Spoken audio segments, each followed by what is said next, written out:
Olá pessoal, meu nome é Elisângela e hoje eu quero compartilhar com vocês mais um vídeo sobre neurociência e saúde mental. Se inscreva no meu canal, Neuropsi Pharma. Não saia da casinha, no YouTube. Vejo vocês lá.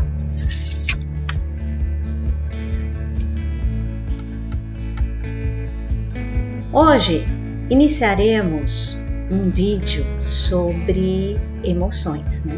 São técnicas da terapia cognitiva comportamental para lidar com emoções. Sabemos que as pessoas elas estão vivendo uma situação de estresse hoje, né? Uma situação em que emoções se afloram, né?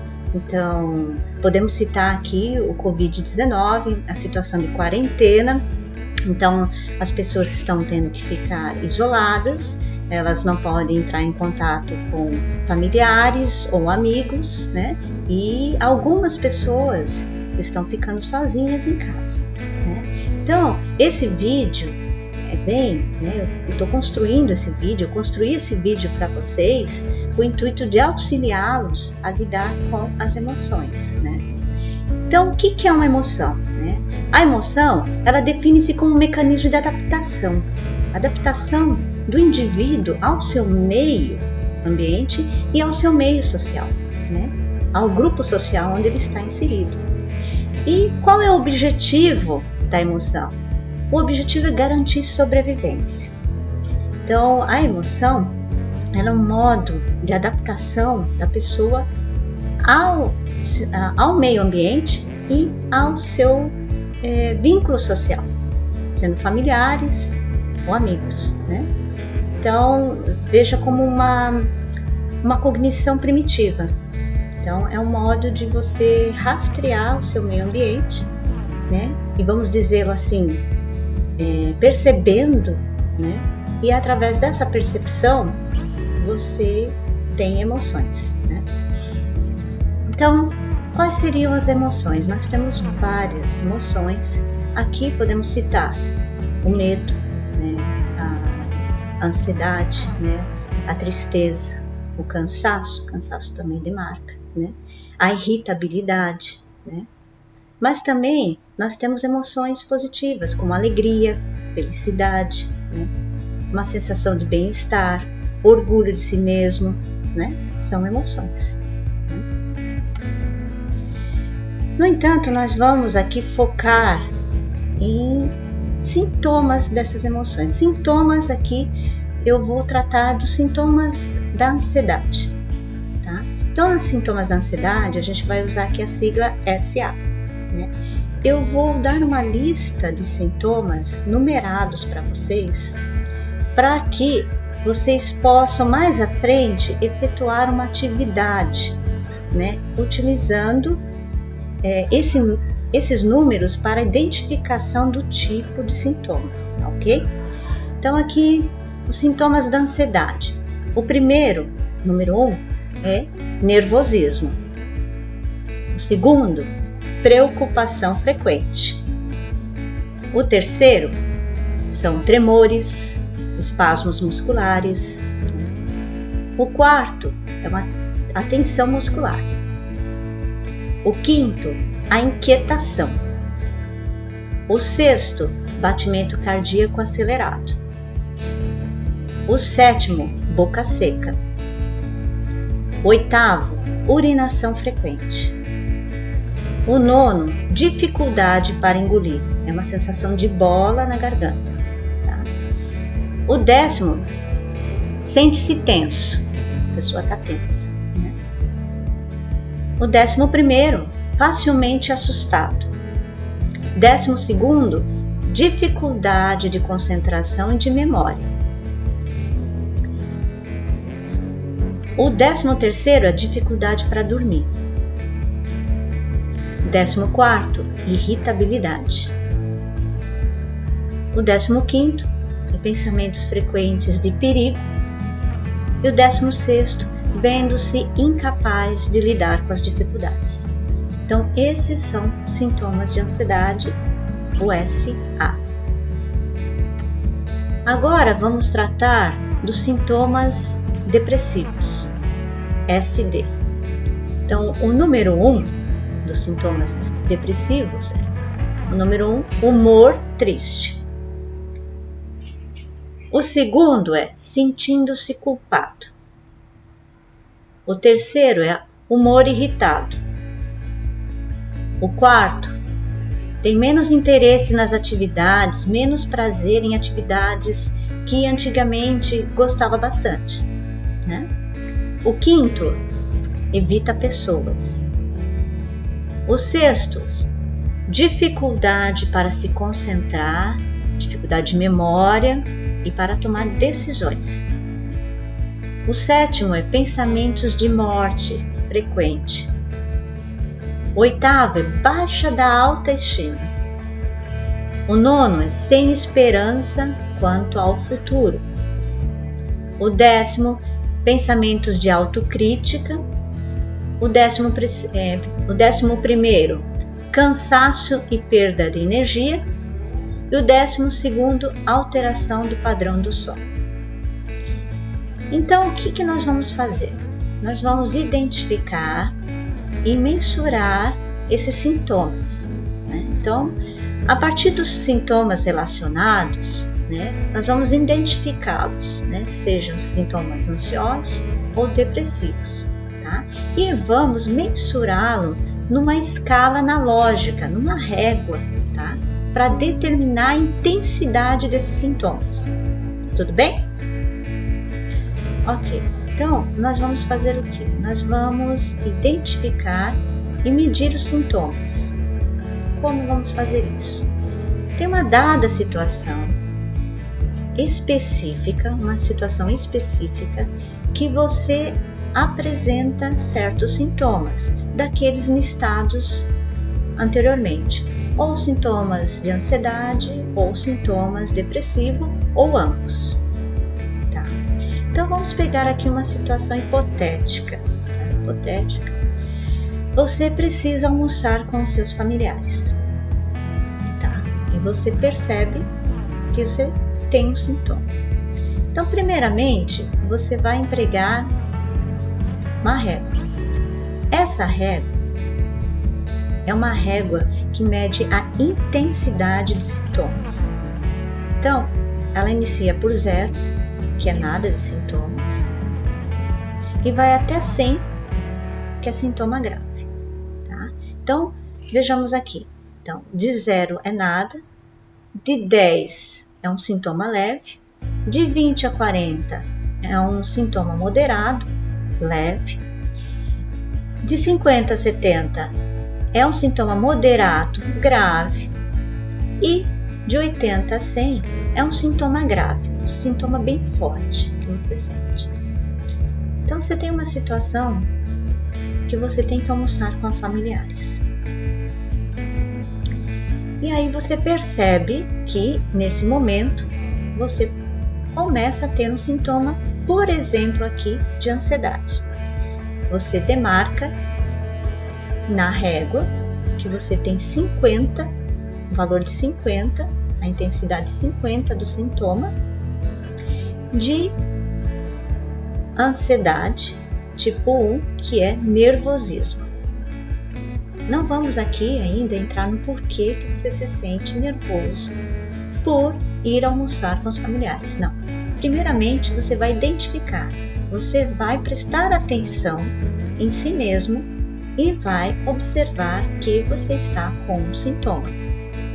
E aí, de acordo com aqueles sintomas que eu listei anteriormente para você, você vai identificar qual é o sintoma, se é de ansiedade ou depressão, e qual a numeração dele.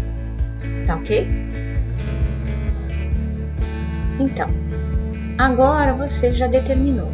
Você foi almoçar com os familiares, você sentiu uma intensidade de 50 de sintoma de ansiedade, número 1, nervosismo. Ok? Bom, você vai começar a rastrear esses sintomas no seu dia a dia. Ele é muito importante você rastrear para você começar a se auto-observar para poder fazer uma intervenção. Então, presta bem atenção nas suas reações físicas, emocionais, né? E mais à frente de pensamento. Comece a se auto-observar. E aí você vai fazer um diário. Nesse diário, você vai colocar assim, na data tal, na situação tal, eu apresentei o sintoma ou de ansiedade ou depressão, tanto de intensidade referente a o número tal. Tudo bem? Tá. Após isso, você vai levantar esse histórico, né, desse diário, e você vai observar quantos sintomas de ansiedade você apresentou, quantos sintomas de depressão você identificou. Pode haver só de ansiedade, pode haver só de depressão e pode haver de ambos, tá? Então você começou a perceber que você está com sintomas. Tudo bem? Bom, a partir daqui eu vou explicar para vocês o modelo cognitivo, né, da terapia cognitiva comportamental. Tá?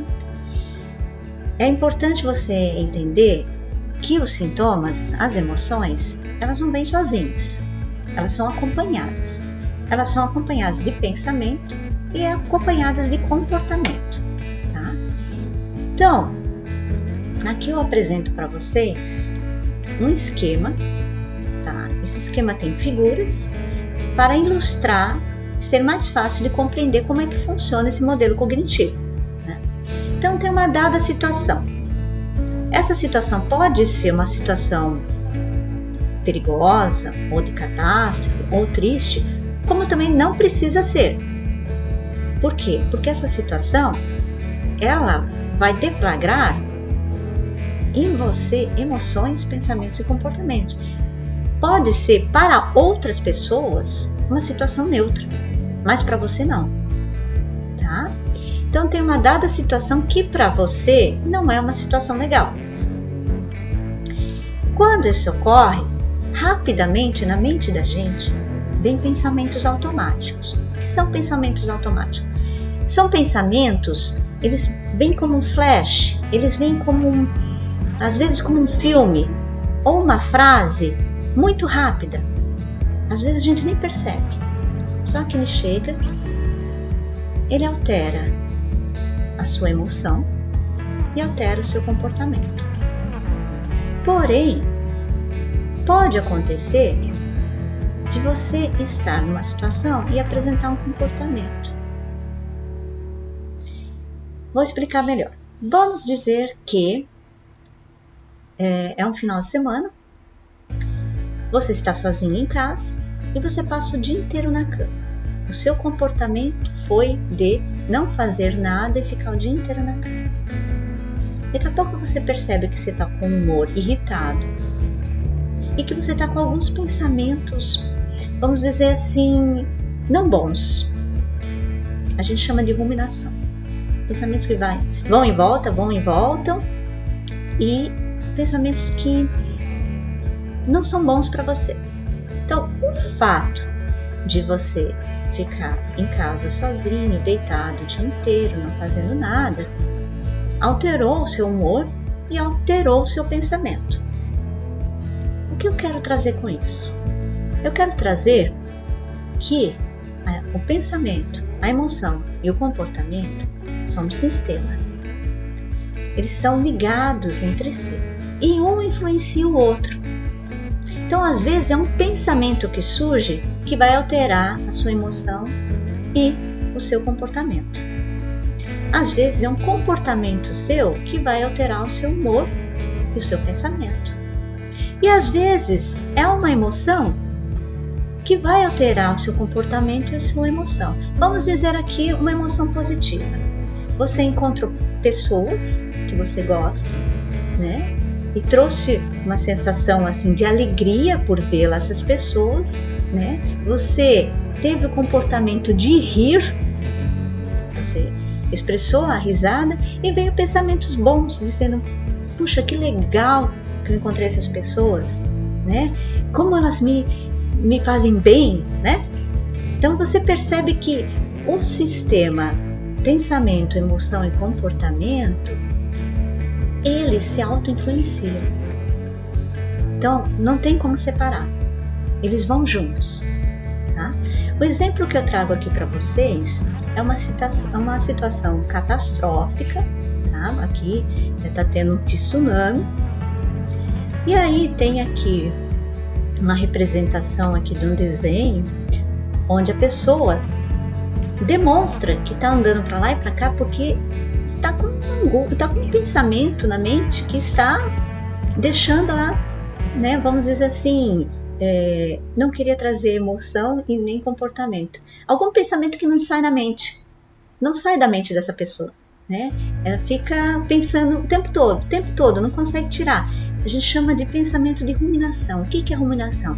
É aquele pensamento que vai e volta na mente da gente. Entendeu? Você não consegue tirar. Quando você vê, você está pensando de novo. Então, uma ruminação. Ele vai e volta, ele vai e volta. É a representação aqui que eu coloquei para vocês, né? Esse desenho representa a ruminação, o pensamento de ruminação. Tá? Ao lado, vocês veem um desenho, né, que representa uma emoção de ansiedade, de medo, né? Tá aqui o boneco roendo as unhas, né? De ansiedade, de medo. E aqui embaixo, né, no comportamento, você observa aqui que o boneco não consegue dormir. Então ele até fala, não consigo dormir, né? Tá com os olhos regalados, assim, virando na cama, puxando o travesseiro. Então o que isso representa, né? Esse modelo cognitivo demonstra aqui que houve uma situação, essa situação deflagrou pensamentos, que por sua vez interferiu na emoção e no comportamento de dormir, na emoção de ansiedade, de medo, né, e o pensamento ruminante. Tudo bem?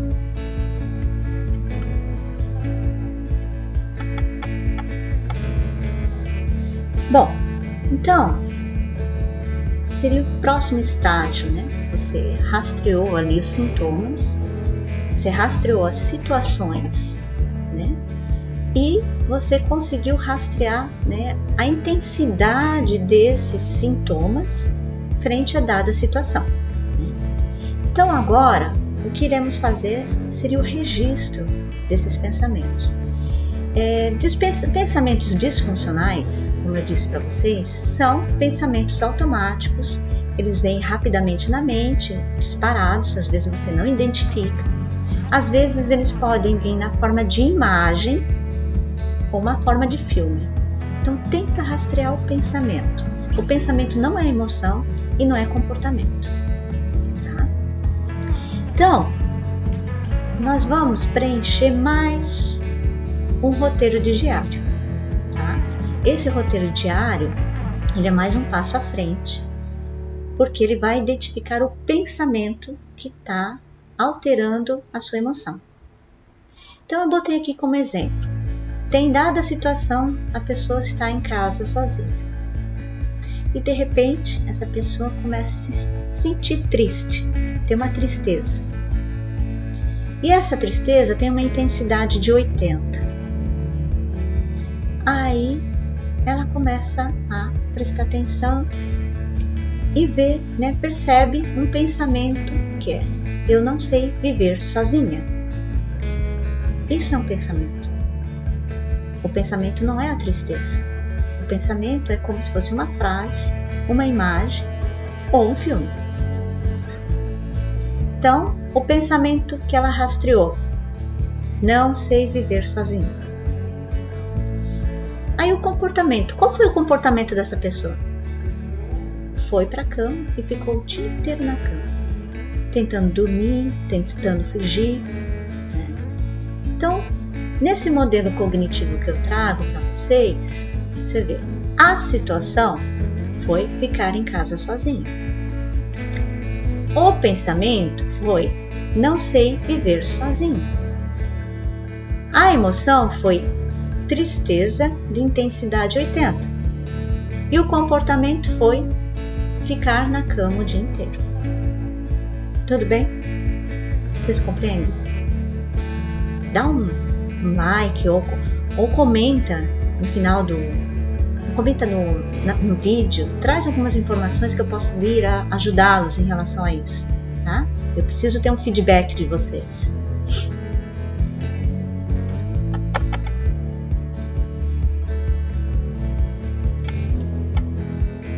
Bom, esse registro de pensamento que a gente fez, vocês vão fazer como um diário, tá? É o segundo estágio. Rastreia bem esse pensamento, né? Em seguida, nós vamos passar para o próximo passo. Esse próximo passo é o mesmo registro desses pensamentos, mas distorção cognitiva. O que são distorções cognitivas? Bom, eu fiz um vídeo sobre distorções cognitivas, tá? Tá no YouTube também, vocês podem dar uma olhada ali, tá? Explica melhor todas as distorções cognitivas. As distorções cognitivas, elas são erros na lógica do pensamento. Esse erro na lógica faz com que você altere a emoção e o comportamento da pessoa. Listado ali no vídeo de distorções cognitivas, dá uma olhadinha, né? Observem dessas distorções cognitivas, qual é a que você observa, que é mais presente na sua linha de raciocínio, no seu pensamento, tá? Tenta rastrear. Para quê?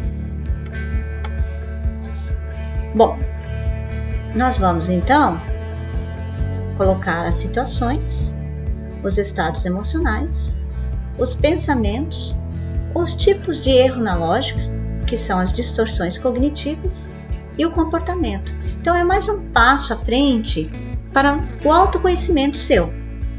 Porque você sabendo como você funciona, você pode intervir, você pode alterar essas situações onde você se sente com emoções e comportamentos e pensamentos disfuncionais, né? Você não fica mais à mercê dessas situações, você consegue ter controle sobre elas, você consegue começar a observar o seu comportamento e saber como lidar consigo mesmo frente a essas situações. Por isso que é tão importante, tá? Então você vai passar agora a identificar as distorções cognitivas juntamente com a emoção, com a situação, com a emoção, com o comportamento e com o pensamento. Tá? Você sabendo como você funciona. Nossa, eu funciono dessa forma, tá? Isso está me trazendo prejuízo. O que eu posso fazer para melhorar? Tudo bem? Bom, após você fazer esse rastreio, você já tem um elenco de 3 situações onde você apresentou emoções alteradas, pensamentos alterados, distorções cognitivas e alteração do comportamento. Você vai começar então a fazer uma reflexão sobre isso, tá? Você vai começar a avaliar as evidências desse pensamento, tá?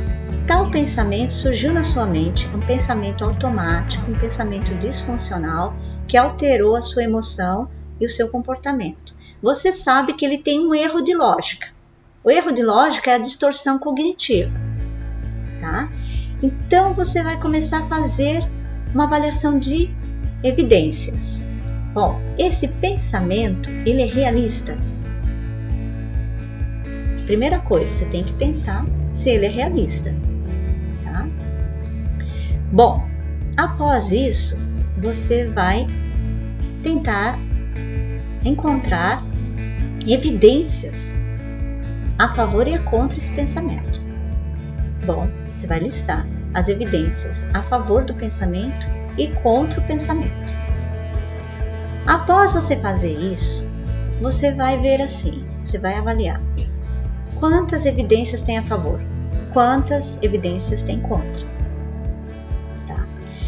Se não houver evidências que apoiem o pensamento, você vai criar um pensamento alternativo, que não use palavras de negação, tipo, não vai ter a palavra não vai ter palavras negativas, você vai criar uma frase afirmativa, tá? Você vai criar uma frase afirmativa e realista para substituir esse seu pensamento disfuncional, esse pensamento automático que surge na sua mente.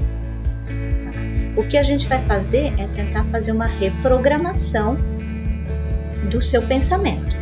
Então você vai encontrar um pensamento alternativo para substituir aquele pensamento disfuncional. Tudo bem?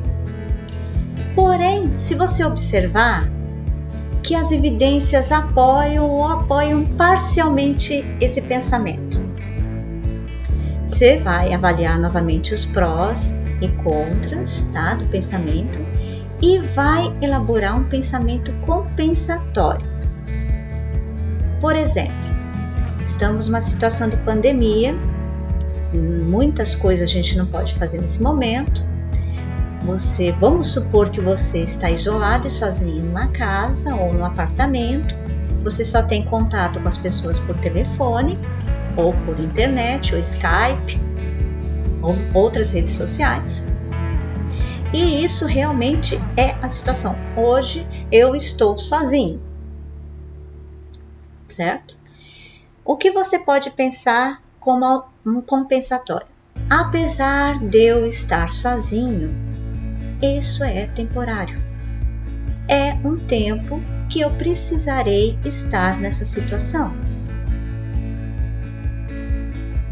Após vacinação, após medidas governamentais, a vida vai voltar ao normal.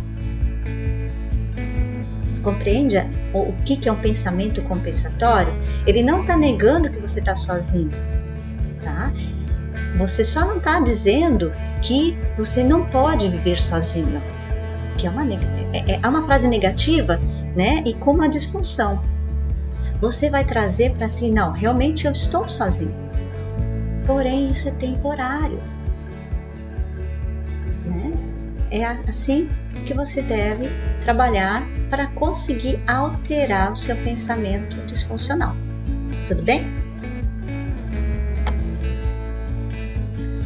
E aí, então, você vai para um outro formulário diário, dada a situação, a emoção correspondente, vai escrever esse pensamento alternativo ou compensatório e aí você vai avaliar a sua emoção depois que você pensar e escrever esse novo pensamento, esse pensamento alternativo compensatório. Reduziu a sua emoção de tristeza ou de ansiedade? Qual foi a intensidade? De 80 foi para 20? De 80 foi para 50? Você está tendo um ganho aí. Você tem que observar esse ganho. Está tendo esse ganho? Né? Em seguida, você vai avaliar a sua crença nesse pensamento alternativo compensatório. Você acredita nesse pensamento alternativo e compensatório? Né? Vai medir de 0 a 100. Ele foi o melhor pensamento para esse momento? Você pode gerar um outro pensamento alternativo e compensatório também. Tudo bem? Ok. Aqui, então, nós tratamos especificamente de pensamento, emoção e comportamento, os erros na lógica do pensamento, que são as distorções cognitivas, né? E pensamento alternativo ou compensatório. Porém, apenas isso às vezes não surte tanto efeito. Por quê? Porque a pessoa ela não consegue enxergar outras alternativas na vida dela. Então, nós vamos começar agora com a lista de atividades de lazer e distração. Tá? Então, para auxiliar nesse trabalho, você precisa identificar atividades de lazer e distração. Tá? Você vai começar a listá-las, quais são essas atividades, qual o grau de satisfação que você tem com elas, tá? De 0 a 100. Né? Você vai identificar se é uma atividade que dá para fazer sozinho, ou tem que fazer acompanhado, se você precisa de alguma tecnologia ou não, tá? E o grau de dificuldade, né? Eu preciso ter tal coisa, né? Ela é fácil de fazer? Não. Eu preciso estar acompanhado? Não. Sim. Preciso de algum recurso? Sim ou não? E também esse grau de dificuldade você vai dizer de 0 a 100, tá? Eu dou aqui uns exemplos de atividade para vocês, tá?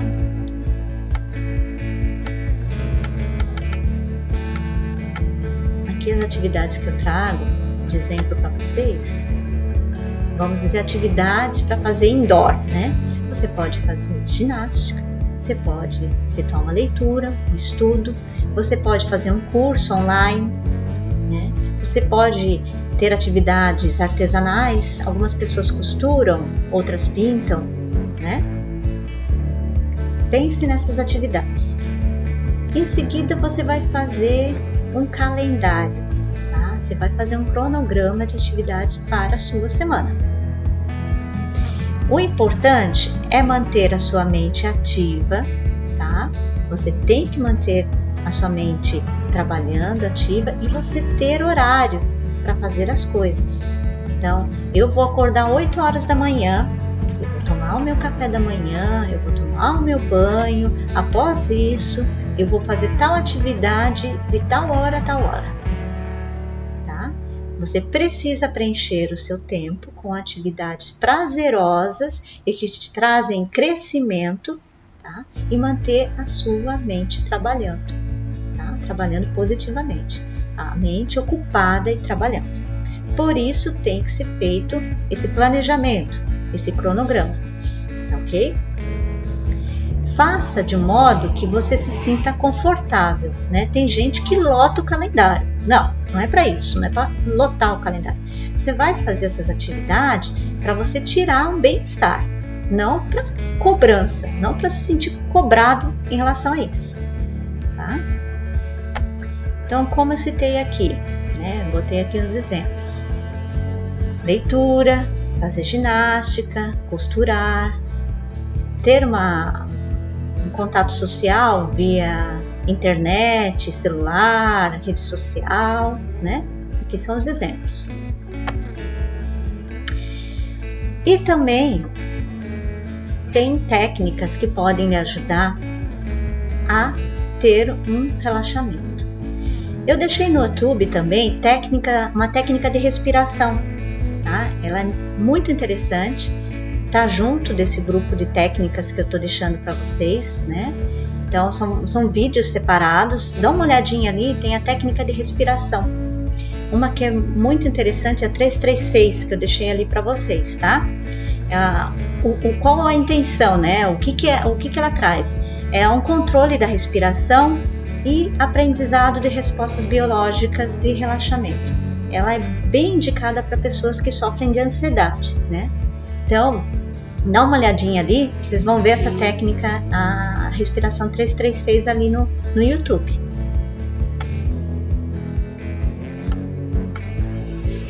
Também deixei para vocês uma técnica descritiva, tá? De relaxamento, são várias técnicas descritas ali, né? Um PowerPoint que eu deixei para vocês, e também eu deixei uma demonstração, né? De técnica de relaxamento, tá? É a de relaxamento muscular progressivo. Dá uma olhada, tem vídeos para isso ali, eu deixei vídeos prontos para vocês ali, tá bom? Bom, então, se você se envolver, que eu acredito que é bem interessante você fazer as técnicas de relaxamento e respiração, o ideal também é fazer um monitoramento disso, tá? Para você perceber o seu corpo. Então, todas essas técnicas que eu estou apresentando aqui para você são técnicas para você se auto-observar, se auto-avaliar, perceber como você se comporta, o que você pensa em dadas situações, né? Começar a compreender a si mesmo, né? E seguir em frente para um autoentendimento, uma autoobservação, tá? Então, por isso que é importante você fazer o monitoramento também das técnicas de relaxamento, né? Ter um diário onde você coloca tal data, eu fiz o exercício de relaxamento muscular progressivo tantos minutos, eu consegui observar que eu estava com uma ansiedade e nervosismo de 80, após a atividade, eu tive um relaxamento e eu senti 10 de intensidade de nervosismo e percebi que não veio a princípio, não consegui identificar um pensamento quente de emoção, que seria esse pensamento quente de emoção, um pensamento disfuncional, tá? Que alterasse, o que te trouxesse uma alteração da emoção. Percebi que fiquei relaxado, consegui relaxar, né?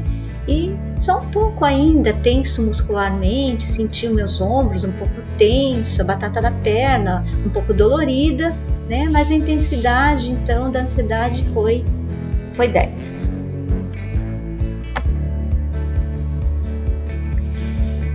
Após isso, né, na sequência, né, no seu roteiro de autoobservação, tratamento que você está se auto-administrando, né?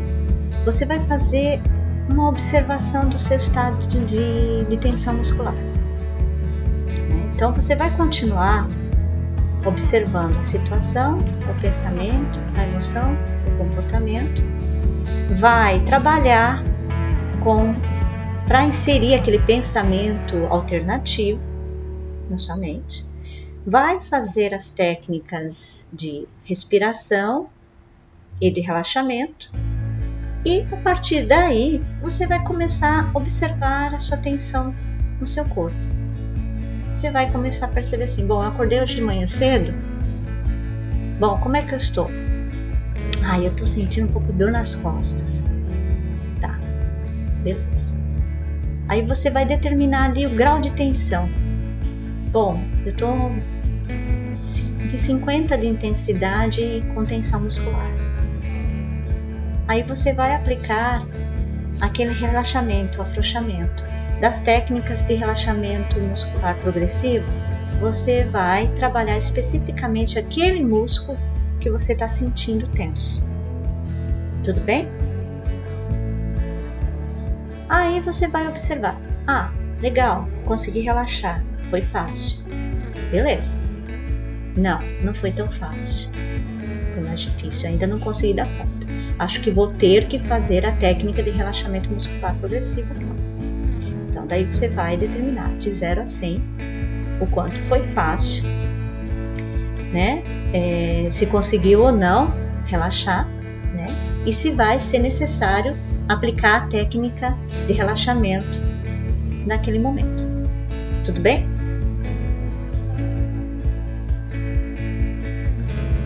Bom, feito isso, eu digo que vocês têm um bom roteiro para conseguir lidar com situações difíceis, né? Acabei de apresentar para vocês várias técnicas. Dessas técnicas, essas são técnicas que vocês podem empregar em diferentes situações da sua vida, tá?